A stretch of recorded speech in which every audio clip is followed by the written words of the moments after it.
O resultado da Irani para esse terceiro trimestre de 2025 foi razoável, mas um ponto positivo é que alguns indicadores foram animadores, o que pode mostrar uma tendência positiva nos próximos trimestres.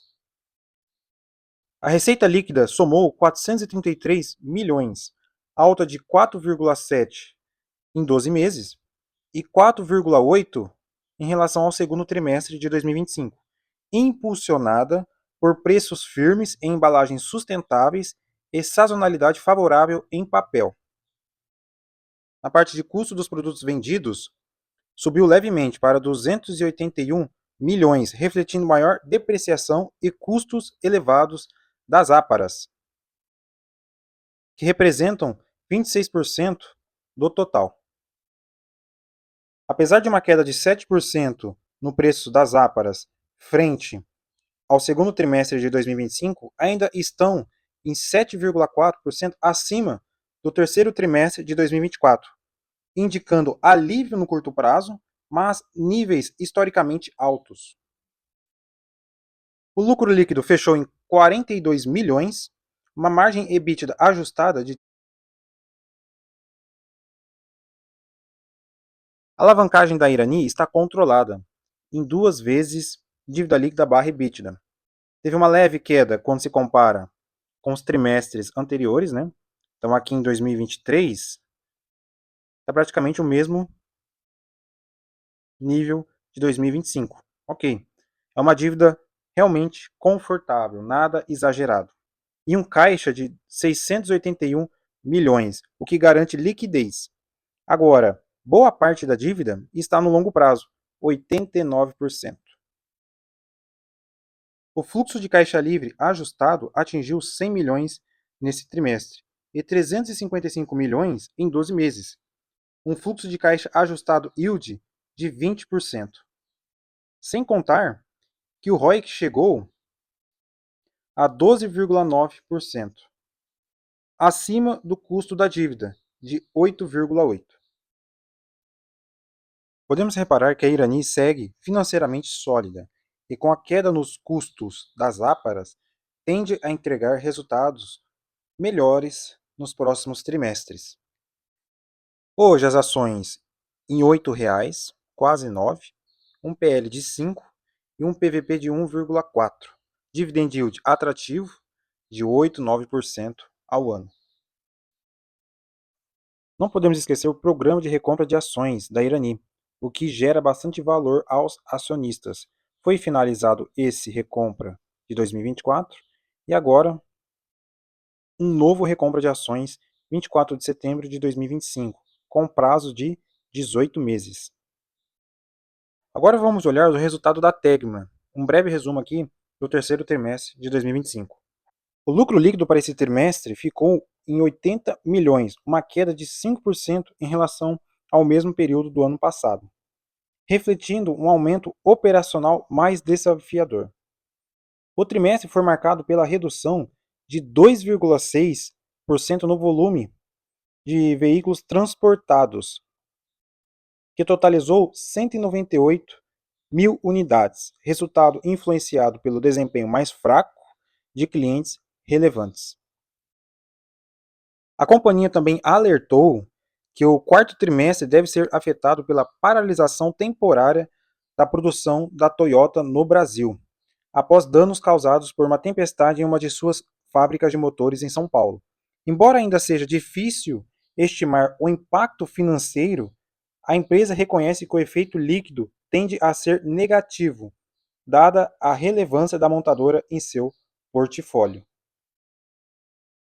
O EBITDA consolidado recuou 7% na comparação anual, atingindo 117 milhões, com margem passando de 20,8% para 18,4%.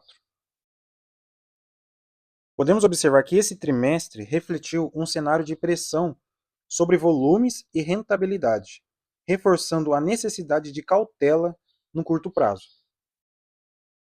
Na comparação com o trimestre anterior, podemos observar algumas melhoras, como na receita líquida, margem líquida, lucro líquido e indicadores operacionais. Boa parte tiveram bons resultados, né? Uma melhora, Porém, a empresa sinaliza um cenário de pressão à frente, que seria o quarto trimestre. Por esse motivo, esse terceiro trimestre de 2025 é um ponto de atenção. Não foi um resultado ruim, e sim bastante positivo, mas é um ponto de atenção para os próximos trimestres. A receita líquida totalizou 634 milhões, um aumento de 5% em relação ao mesmo período do ano passado. Esse avanço foi impulsionado, sobretudo, pelo desempenho da divisa automotiva, favorecida pelo crescimento da distância média das entregas, pelos reajustes tarifários e pela expansão da unidade de logística de veículos usados. Olhando o fluxo de caixa livre, ficou positivo em 15 milhões, mas apresentou retração em relação ao mesmo período do ano passado, influenciado principalmente pelo aumento do CAPEX e pela menor utilização de créditos tributários. Em setembro de 2025, o caixa líquido totalizou 160 milhões, que antes era de 236 milhões em junho, queda explicada pelo pagamento de dividendos e juros sobre capital próprio, referentes ao primeiro semestre de 2025, pelo maior volume de investimentos e pela aquisição da Buscar.Me, no valor de 9,4 milhões. E não podemos esquecer os dividendos. Em reunião do Conselho de Administração realizada em 3 de novembro, foi aprovada a distribuição de 80% do lucro líquido do terceiro trimestre de 2025 em dividendos e juros sobre capital próprio, correspondente a 63,9 milhões, o que dá 2,7 de dividend yield. Nos últimos 12 meses, 8,2%. E esse pagamento vai ser realizado 18 de novembro, semana que vem. A empresa Tegma, olhando nos últimos 5 anos, teve um bom desempenho, pagou bons dividendos, e olha só os múltiplos. PL, na mínima, está aqui nas mínimas históricas. EV/EBITDA, também nas mínimas. E aqui tem um recado. As ações da Tegma apresentam um desempenho equivalente ao da Bolsa no ano de 2025, em função da resiliência dos resultados da empresa. Assim, com a maioria das empresas listadas em bolsa, a Tegma permanece sendo negociada a múltiplos ligeiramente abaixo da sua média histórica, como podemos observar aqui. As ações da Tegma, R$ 38,00, um PL de 9 e um PVP de 2,6. Dividend yield de 7 a 8%. É um bom dividend yield.